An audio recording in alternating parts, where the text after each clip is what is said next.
I think one of the major things, of course, in the Marcus Garvey legacy was that of his perception of reality.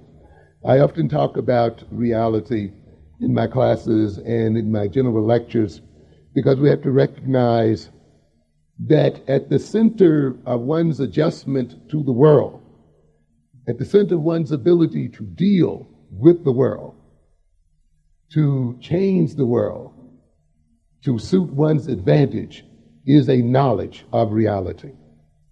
The very essence of pathology, the very essence of political, ideological, economic, social, and psychological pathology is a lack of knowledge of reality.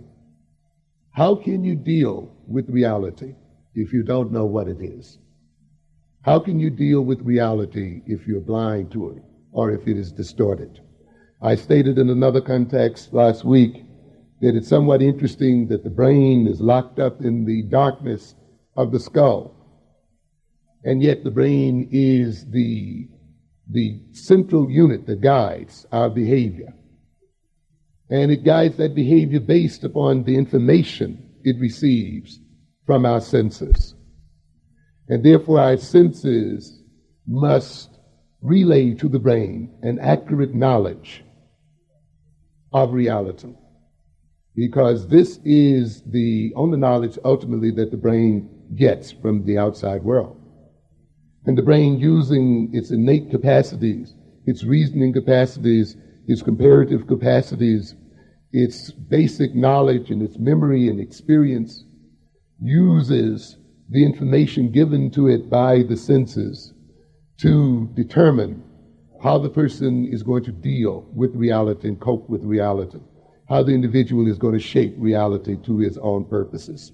And therefore, if that information is distorted, then the brain determines behavior on that distorted information and the individual is maladjusted. This is the case then with the people. It is necessary for a people, if they're coping with reality, and if they are trying to advance themselves, to know that reality. And they need censors and people who can tell what that reality is, who can inform them as to the nature of that reality, so that the decisions that the group must make in determining how it will behave and how it will shape its destiny can be based on the real and not the unreal. And in Marcus Garvey, then, I see this great censor, this great seer, who informed us of the real world in which we existed. Not of a dream world, not of a world of wishful thinking, not a world distorted by hope, but a world that was seen as it is.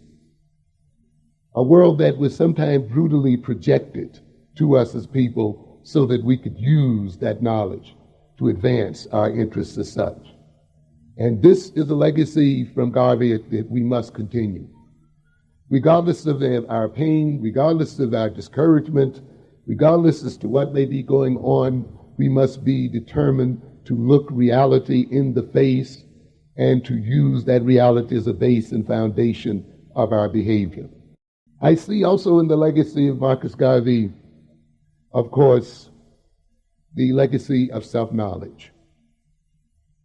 Teachers and wise men and women from eons past have indicated that the foundations of sanity and the foundations of wisdom lie on and rest on a knowledge of self, knowing self. And of course, we know the Egyptian philosophy, at the center of that philosophy was the admonition, know thyself. That is the essence of wisdom. Garvey, of course, recognized that a lack of knowledge, that an amnesia about who and what we are is pathological. And we recognize today in psychology that amnesia is a pathological state of mind. And a people who suffer from a lack of knowledge of themselves and of their history a lack of knowledge of their creation, or a people who suffer then from a loss of identity. We recognize, as Garvey recognized, that this lack of self-knowledge was deliberately induced into the mind and psyche of Black people. Because we often state that we could not be Africans and slaves at the same time. We could not hold on to our African identity and our African selves and knowledge of our African culture and be enslaved and be the subordinates of another people. It is only when that knowledge is removed and erased, when that knowledge is degraded and stolen and taken and distorted, it is only then that we lose our identity. And it is then when an identity is placed upon us by another people and by external forces. And therefore, a lack of self-knowledge is a lack of self-awareness. And a lack of self-awareness is an insensitivity to the self.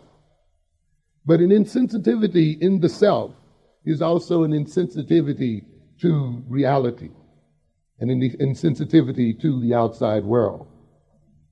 And without the sensitivity of the outside world and the self, we are left to blindly stumble from one point to another.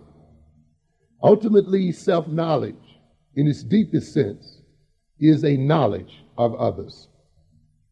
We cannot really get to know ourselves deeply without ultimately knowing our enemies, and without ultimately knowing our friends, and without ultimately knowing the Creator in whatever form or fashion.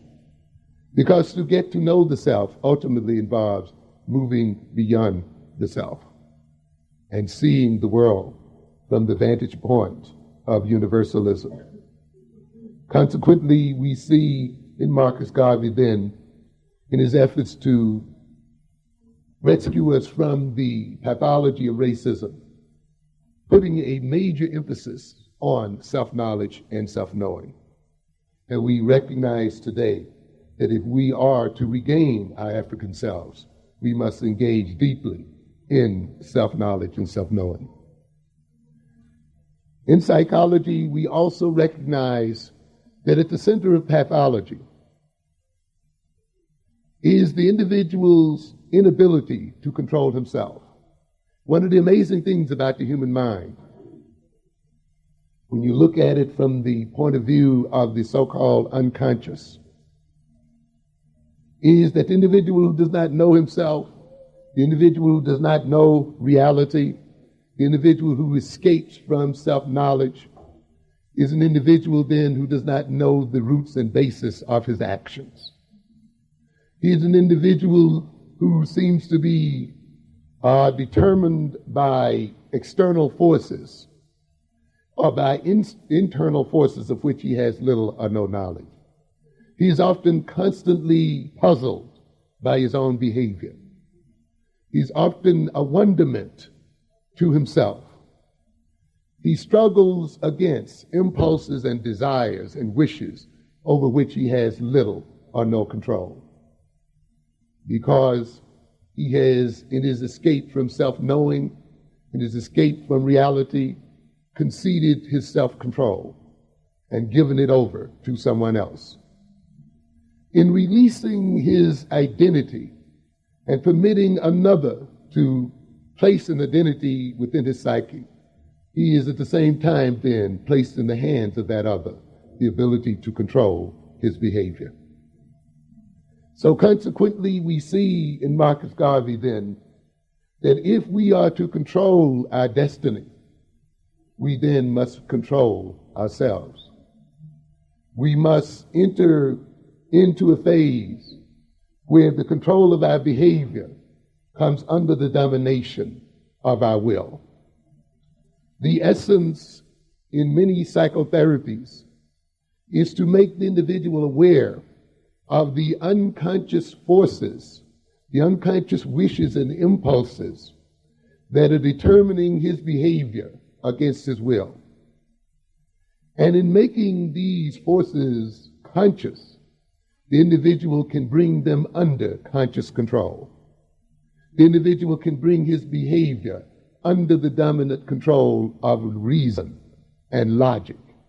He then is not a victim of his emotions. He's not swept by emotions and feelings only, but his emotions serve his interest. His emotions are his handmaidens, and he is not the one who's just swept along helter-skelter by feelings and impulses. And we see then in Marcus Garvey the ultimate psychotherapist, the psychotherapist then who is revealing and who revealed the unconscious controls, the controls that were implanted outside of our consciousness by our enemies and by our oppressors. And yet, despite their being outside of our consciousness, they were manipulating our behavior to our own disadvantage. And in bringing those unconscious forces into consciousness, he then made it possible for us to bring those forces under our control and under our rule and under our logic and our rationality and under the control of the ideology of nationalism. And this is a legacy then that still lives today